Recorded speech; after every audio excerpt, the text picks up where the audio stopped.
বিশ্বকাপ ইস্যু আলোচনার জন্য কাল ঢাকা আসছে আইসিসি প্রতিনিধি দল। সাক্ষাৎ হতে পারে ক্রীড়া উপদেষ্টার সাথেও। বেসিক্যালি প্রেসিডেন্ট সাহেব, ভাইস প্রেসিডেন্ট ওনারা বসবে। সো আমরা এক্সপেক্ট করতেছি একটা ভালো আউটকাম আউট অফ দ্যাট।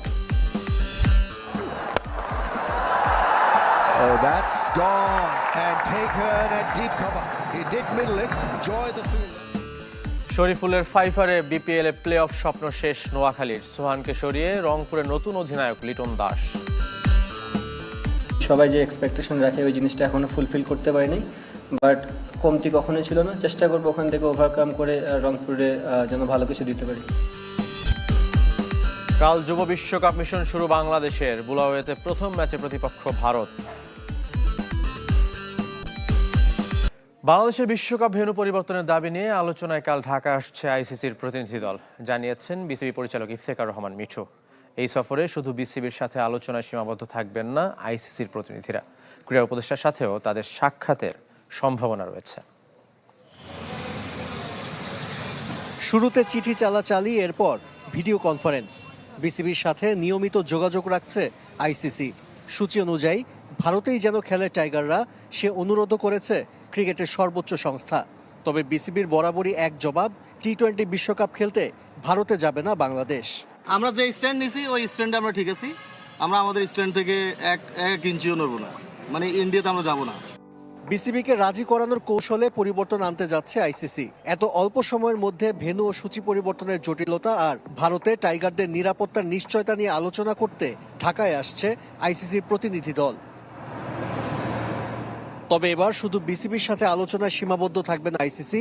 যেহেতু ভারতে না যাবার সিদ্ধান্তটা সরকার থেকে এসেছে, তাই ক্রীড়া উপদেষ্টার সাথেও সংলাপে বসবে আইসিসির ডেলিগেটরা।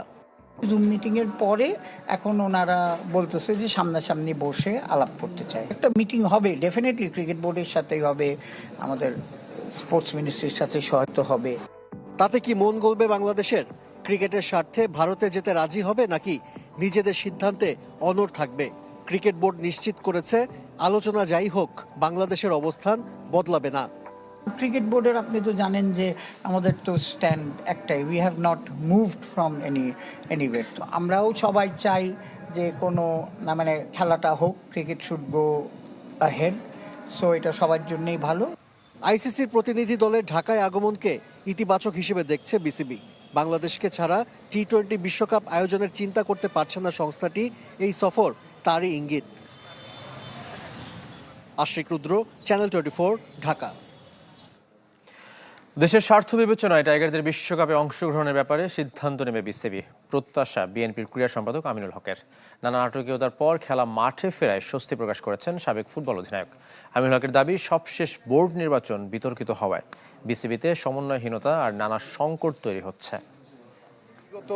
ক্রীড়া উপদেষ্টা তিনি যেভাবে আসলে আমাদের এই ক্রিকেট বোর্ডকে একটি বিতর্কিত করে বা যেভাবে সরাসরি হস্তক্ষেপের মাধ্যমে তিনি ক্রিকেট বোর্ডকে একটি বিতর্কিত জায়গায় নিয়ে গেছেন, এটি তিনি না করলেও পারতেন। আমি কখনোই খেলা বন্ধ করে কাউকে প্রেশারাইজ করে কোনো কিছু আদায় করাটা এটা সমীচীন কোনো কাজ না। এবং আমরা মনে হয় ভবিষ্যতে এই বিষয়গুলো থেকে, এই ভুল থেকে শিক্ষা নিয়ে ভবিষ্যতে আমরা মাথায় রাখবো যে খেলা কোনো অবস্থাতে বন্ধ করা যাবে না। বিপিএল এর খবর, অবশেষে মাঠে গড়ালো খেলা। ঢাকায় ফিরেই প্লে অফের আশা শেষ নোয়াখালীর। চট্টগ্রামের কাছে 5 উইকেট হেরেছে নবাগত ফ্র্যাঞ্চাইজিটি। আর ক্যারিয়ার সেরা বোলিংয়ে ম্যাচ সেরা শরীফ।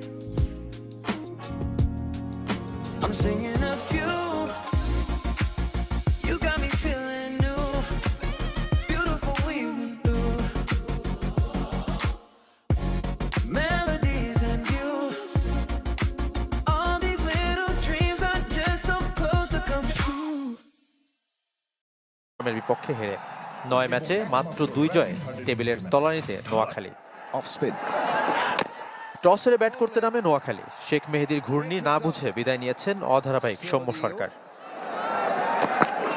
ইনিংস সর্বোচ্চ 25 রান নবীপুত্র ইসাখিলের, তবে তাকে বেশিক্ষণ স্থায়ী হতে দেননি শরীফুল ইসলাম। একাই ধস নামান নোয়াখালীর ব্যাটিং লাইনে। লোয়ার অর্ডারে 4 ব্যাটারকে ফিরিয়ে প্রথমবারের মতো ফাইভার পূর্ণ করেন শরীফুল ইসলাম।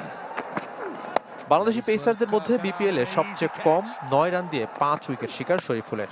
আগের রেকর্ডটি ছিল আবু হায়দার রনির, তিনি দিয়েছিলেন 12 রান।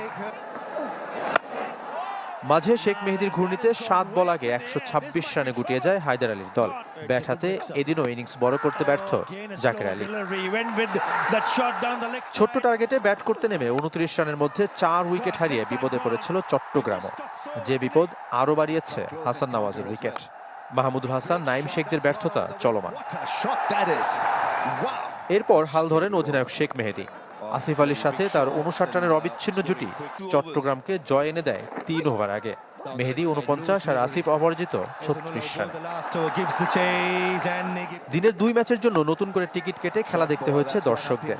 বৃহস্পতিবারের টিকিটের অর্থ ফেরত দেবার সুযোগ রেখেছে বিসিবি। শাফাত মিদুল, চ্যানেল 24। এদিকে দিনের দ্বিতীয় ম্যাচে সিলেটের বিপক্ষে ব্যাট করছে রাজশাহী। সবশেষ সংগ্রহ 4 উইকেটে 111 রান। মিরপুরে টস জিতে ফিল্ডিংয়ের সিদ্ধান্ত নেন সিলেট অধিনায়ক মেহেদী মিরাজ। বোলারদের কল্যাণে দারুণ শুরু পায় টাইটান্স। দলীয় 27 রানের মধ্যে 2 ওপেনার সাহিবজাদা ফারহান ও তানজিদ তামিমের উইকেট হারায় রাজশাহী। এরপর মুশফিক ও শান্তর ব্যাটে সাময়িক বিপর্যয় কাটানোর চেষ্টা পদ্মাপাড়ের দলটির। শান্ত 34 রানে ফিরলে ভাঙে 56 রানের তৃতীয় উইকেটের জুটি। গ্রুপ পর্বে এটি সিলেটের শেষ match. Going for the reverse, missed everyone. On the reverse through to Loud. বিপিএলে কালও হবে 2 ম্যাচ। মিরপুরে দুপুর 2টায় ঢাকা ক্যাপিটালসের প্রতিপক্ষ রংপুর রাইডার্স, আর সন্ধ্যা 7টায় মুখোমুখি হবে চট্টগ্রাম রয়্যালস ও রাজশাহী ওয়ারিয়র্স। ঢাকা পর্বে নতুন অধিনায়কের নেতৃত্বে খেলবে রংপুর। শুক্রবার ফ্র্যাঞ্চাইজিটির হেড কোচ মিকি আর্থার জানিয়েছেন, নুরুল হাসান সোহানের পরিবর্তে দলের অধিনায়ক করা হয়েছে লিটন দাসকে। এখন পর্যন্ত 8 ম্যাচের 4টি জিতেছে রংপুর। 4 পরাজয়ের 3টি শেষ 3 ম্যাচে। টিম ম্যানেজমেন্টের দাবি, চলতি আসরে নিজের পারফরম্যান্স সন্তুষ্ট না হয়ে সোহান নিজেই অধিনায়কত্ব ছাড়ার সিদ্ধান্ত নিয়েছেন। 8 ম্যাচে ব্যাট হাতে মাত্র 30 রান তার। আগামী মাসে জাতীয় দলের বিশ্বকাপ মিশন থাকায় নিজের ব্যাটিংয়ে মনোযোগী হতে চান সোহান। আর নতুন অধিনায়ক লিটনের লক্ষ্য হারের বৃত্ত থেকে রংপুরকে বের করে আনা। আমি যে নিজের প্রতি যে এক্সপেকটেশন রাখি, সবাই যে এক্সপেকটেশন রাখে, ওই জিনিসটা এখনও ফুলফিল করতে পারিনি। বাট কমতি কখনোই ছিল না। চেষ্টা করবো ওখান থেকে ওভারকাম করে রংপুরে যেন ভালো কিছু দিতে পারি। জিতা গেমগুলো হেরে গিয়েছি, সো ওই দিক দিয়েও যদি আমরা একটু লাক ফেভার পেতাম বা অ্যাজ এ আর একটু স্মার্ট ক্রিকেট খেলতে পারতাম, তাহলে মনে হয় আজকে পয়েন্ট টেবিলে আমরাও 1-2-এর ভিতর থাকতাম। যুব বিশ্বকাপের খবর। কাল শুরু হচ্ছে বাংলাদেশের মিশন। প্রথম ম্যাচে প্রতিপক্ষ ভারত। জিম্বাবুয়ের বুলায়োতে ম্যাচ শুরু দুপুর 1:30টায়। বাংলাদেশের প্রথম ম্যাচ হলেও আসলে দ্বিতীয়বার মাঠে নামবে ভারত। প্রথম ম্যাচে টিম ইন্ডিয়া হারিয়েছে যুক্তরাষ্ট্রকে। যুবা টাইগারদের প্রস্তুতিটা অবশ্য ভালো হয়নি। টুর্নামেন্টের আগে নামিবিয়াতে 2টি ওয়ার্ম আপ ম্যাচ বৃষ্টিতে পরিত্যক্ত হয়েছে। এবার আইজুল হাকিম নেতৃত্বে ভরসায় জাওয়াদ আবরার, কালাম সিদ্দিকীরা, যারা আছেন দারুণ ফর্মে। তবে বোলারদের পরীক্ষা নেবে ভারতীয় ব্যাটার বৈভব সূর্যবংশী, আয়ুষ মাত্রেরা। দলের শেষ 5 দেখায় 2 জয় বাংলাদেশের। 3টি জিতেছে ভারত। টুর্নামেন্টের সবচেয়ে সফল দল তারা। জিতেছে 5 ট্রফি। বাংলাদেশের নামের পাশে আছে 1 শিরোপা।